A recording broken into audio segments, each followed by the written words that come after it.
ओम श्री गणेशाय नमः। प्रभु तुम्हारे कुलगुर जलधि रामा, कहे उपाय विचार सिया रामा, बिनु प्रयास सागर तरे रामा, सकल भालु कपिधारी सिया रामा, दीन दयाल व्रत संभारी, हरौ नाथ मम संकट भारी। हे प्रभु, समुद्र आपके कुल में बड़े पूर्वज हैं, वे विचार कर उपाय बतला देंगे। तब रीछ और बानरों की सारी सेना बिना ही परिश्रम के समुद्र के पार उतर जाएगी। सका कही तुमनी के उपाय, करे देव जो होई सहाय, मंत्र नय लक्ष्मण मन भावा, राम बचन सुनियति दुख पावा। श्री राम जी ने कहा, हे सखा, तुमने अच्छा उपाय बताया, यही किया जाए यदि देव सहायक हों। यह सलाह लक्ष्मण जी के मन को अच्छी नहीं लगी। श्री राम जी के वचन सुनकर तो उन्होंने बहुत ही दुख पाया। नाथ देव कर कवन भरोसा, सोसी सिंधु करे मन रोसा, कादर मन कहुए के आधारा, देव देव आलसी पुकारा। लक्ष्मण जी ने कहा, हे नाथ, देव का कौन भरोसा, मन में क्रोध कीजिए, ले आइए और समुद्र को सुखा डालिए। यह देव तो कायर के मन का एक आधार तसल्ली देने का उपाय है। आलसी लोग ही देव देव पुकारा करते हैं। सुनत बिहसी बोले रघुवीरा, ऐसे ही करब धरहु मंदिरा, सकई प्रभु अनुज ही समझाई, सिंधु समीप गए रघुराई। यह सुनकर श्री रघुवीर हंसकर बोले, ऐसा ही करेंगे, मन में धीरज रखो।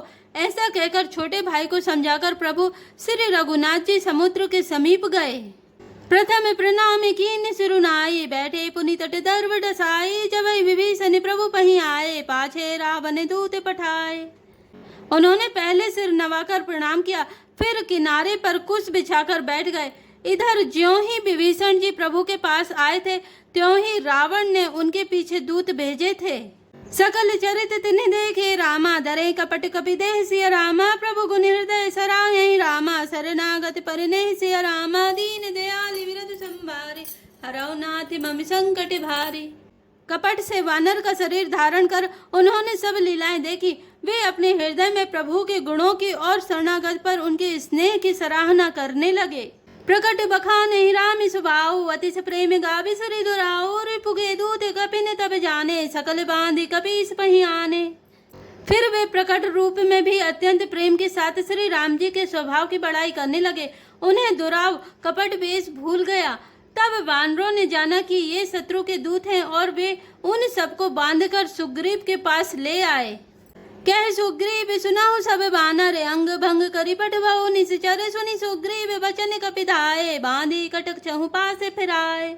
सुग्रीव ने कहा, सब बानरों सुनो, राक्षसों के अंग भंग करके भेज दो। सुग्रीव के वचन सुनकर बानर दौड़े। दूतों को बांधकर उन्होंने सेना के चारों ओर घुमाया। बहु प्रकार मारन कपि लागे, दीन पुकारत तदपि न त्यागे, जो हमारे हरिना सा काना, तेहि कौशलाधीश के आना। वानर उन्हें बहुत तरह से मारने लगे। वे दीन होकर पुकारते थे, फिर भी वानरों ने उन्हें नहीं छोड़ा। तब दूतों ने पुकार कर कहा, जो हमारे नाक कान काटेगा उसे कौशलाधीश श्री राम जी की सौगंध है। सुनी लक्ष्मण ने सब निकट बुलाए, दया लागे हंसी तुरंत छुड़ाए, रावण कर दीजऊ यह पाती, लक्ष्मण वचन बाचु कुल घाती। यह सुनकर लक्ष्मण जी ने सबको निकट बुलाया। उन्हें बड़ी दया लगी। इससे हंसकर उन्होंने राक्षसों को तुरंत ही छुड़ा दिया और उनसे कहा, रावण के हाथ में यह चिट्ठी देना और कहना, हे कुल घातक, लक्ष्मण के शब्दों संदेशे को बाँचो। कहे मुखागर मूढ़ सन रामा, मम संदेशु उदार सिया रामा, सीता दे मिलहु नत रामा, आवा कालु तुम्हार सिया रामा, दीन दयाल व्रत संभारी, हरौ नाथ मम संकट भारी। फिर उस मूर्ख से यह मेरा उदार कृपा से भरा हुआ संदेश कहना कि सीता जी को देकर उनसे श्री राम जी से मिलो, नहीं तो तुम्हारा काल आ गया समझो।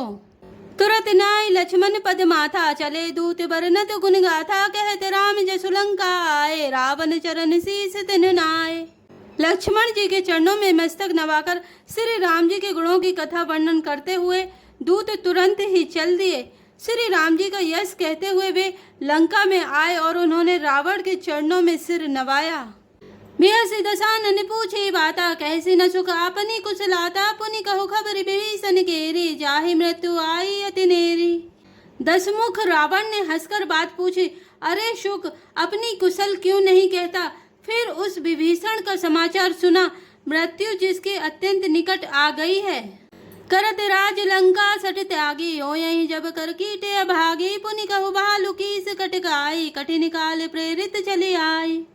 मूर्ख ने राज्य करते हुए लंका को त्याग दिया, अभागा अब जौ का कीड़ा घुन बनेगा। जौ के साथ जैसे घुन भी पिस जाता है, वैसे ही नर बानरों के साथ वह भी मारा जाएगा। फिर भालू और वानरों की सेना का हाल कहे, जो कठिन काल की प्रेरणा से यहाँ चली आई है। जिनके जीवन कर रखवारा, भय मृदुल चित सिंधु विचारा, कहू तपसिन के बात बहोरी, जिनके हृदय त्रासे अति मोरी। और जिनके जीवन का रक्षक कोमल चित वाला बेचारा समुद्र बन गया है, अर्थात उनके और राक्षसों के बीच में यदि समुद्र ना होता तो अब तक राक्षस उन्हें मारकर खा गए होते। फिर उन तपस्वियों की बात बता, जिनके हृदय में मेरा बड़ा डर है। कि भई भेंट की फिर गए रामा, श्रवण सुजस सुनी मोर सिया रामा, कैसी नर पुदल तेज बल रामा, बहुत चकित चित तोर सिया रामा, दीन दयाल बिरद संभारी, हरौ नाथ मम संकट भारी। उनसे तेरी भेंट हुई या वे कानों से मेरा सुयस सुनकर ही लौट गए।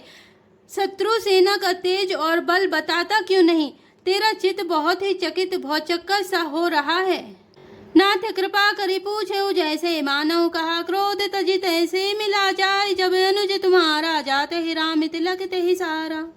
दूत ने कहा, हे नाथ, आपने जैसे कृपा करके पूछा है वैसे ही क्रोध छोड़कर मेरा कहना मानिए, मेरी बात पर विश्वास कीजिए। जब आपका छोटा भाई श्री राम जी से जाकर मिला, तब उसके पहुंचते ही श्री राम जी ने उसको राज तिलक कर दिया। रावण दूत हमें सुनी काना, कपिन बांधि दीने दुख नाना, श्रवण नासिका काटे ही लागे, राम शपथ दीने हम त्यागे। हम रावण के दूत हैं, यह कानों से सुनकर वानरों ने हमें बांधकर बहुत कष्ट दिए, यहाँ तक कि वे हमारे नाक कान काटने लगे। श्री राम जी की शपथ दिलाने पर कहीं उन्होंने हमको छोड़ा। पूछे हु नाथ राम कटकाई, बदन कोटि सत बरनि न जाई, नाना बरन भालू कपिधारी, विकटानन विशाल भयकारी। हे नाथ, आपने श्री राम जी की सेना पूछी, सो वह तो 100 करोड़ मुखों से भी वर्णन नहीं की जा सकती। अनेकों रंगों के भालू और बानरों की सेना है, जो भयंकर मुख वाले, विशाल शरीर वाले और भयानक हैं। जय पुर दह्यो हत्यो सुत तोरा, सकल कपिन महते ही बलु थोरा, अमित नाम भट कठिन कराला, अमित नाग बल विपुल विशाला। जिसने नगर को जलाया और आपके पुत्र अक्षय कुमार को मारा, उसका बल तो सब वानरों में थोड़ा है। असंख्य नामों वाले बड़े ही कठोर और भयंकर योद्धा हैं, उनमें असंख्य हाथियों का बल है और वे बड़े ही विशाल हैं। द्विविध मयंद नील नल रामा, अंगद गद बिकटासी सिया रामा, दधि मुख केहरी निसट सट रामा, जामे बनते बल राशि सिया रामा, दीन दयाल बिरद संभारे, हरौ नाथ मम संकट भारी। द्विविध मयंद नील नल अंगद गद बिकटास्य दधि मुख केसरी निसट सट और जामवन, ये सभी बल की राशि हैं। एक अपि सब सुग्रीव समाना, इन सब कोटि गनहि को नाना, राम कृपा तुलित बल तिनहि, तृण समान त्रिलोक ही गनहि। ये सब वानर बल में सुग्रीव के समान है और इनके जैसे एक दो नहीं करोड़ों हैं। उन बहुतों को गिन ही कौन सकता है। श्री राम जी की कृपा से उनमें अतुलनीय बल है। वे तीनों लोगों को तृण के समान तुच्छ समझते हैं। हस में सुना श्रवण 10 कंदर, पदुम 18 जूथ पे बंदर, नाथ कटक में सो कपि नाही, जो न तुम्हें जीते रन माही। हे दशग्रीव, मैंने कानों से ऐसा सुना है कि 18 पद तो अकेले वानरों के सेनापति हैं। हे नाथ, उस सेना में ऐसा कोई वानर नहीं है जो आपको रण में ना जीत सके। परम क्रोध में जय सब हाथा, आय सुपे न देहि रघुनाथा, सो सही सिंधु सहित जस ब्याला, पूरे नते भरी कुधर विशाला। सबके सब अत्यंत क्रोध से हाथ मीजते हैं, पर श्री रघुनाथ जी उन्हें आज्ञा नहीं देते। हम मछलियों और सांपों सहित समुद्र को सोख लेंगे, नहीं तो बड़े बड़े पर्वतों से उसे भरकर पूर देंगे। मर्द गर्द मिल वही 10 सीसा, ऐसे ही वचन कहे सब की सागर, जही तर जही सहज असंका, मानव ग्रसन चहते हैं लंका। और रावण को मसल कर धूल में मिला देंगे। सब वानर ऐसे ही वचन कह रहे हैं। सब सहज ही निडर हैं, इस प्रकार गरजते और बरजते हैं मानो लंका को निगल ही जाना चाहते हैं। सहज सूर कपि भालू सब रामा, पुनि सिर पर प्रभु राम सिया रामा। रावण काल कोटि कहूँ रामा, जीत सकहि संग्राम सिया रामा। दीन दयाल बिरंद संभारी, हरौ नाथ मम संकट भारी। सब वानर भालू सहज ही सूरवीर हैं, फिर उनके सिर पर प्रभु सर्वेश्वर श्री राम जी हैं। हे रावण, वे संग्राम में करोड़ों कालों को भी जीत सकते हैं। जय श्री राम, जय जय हनुमान।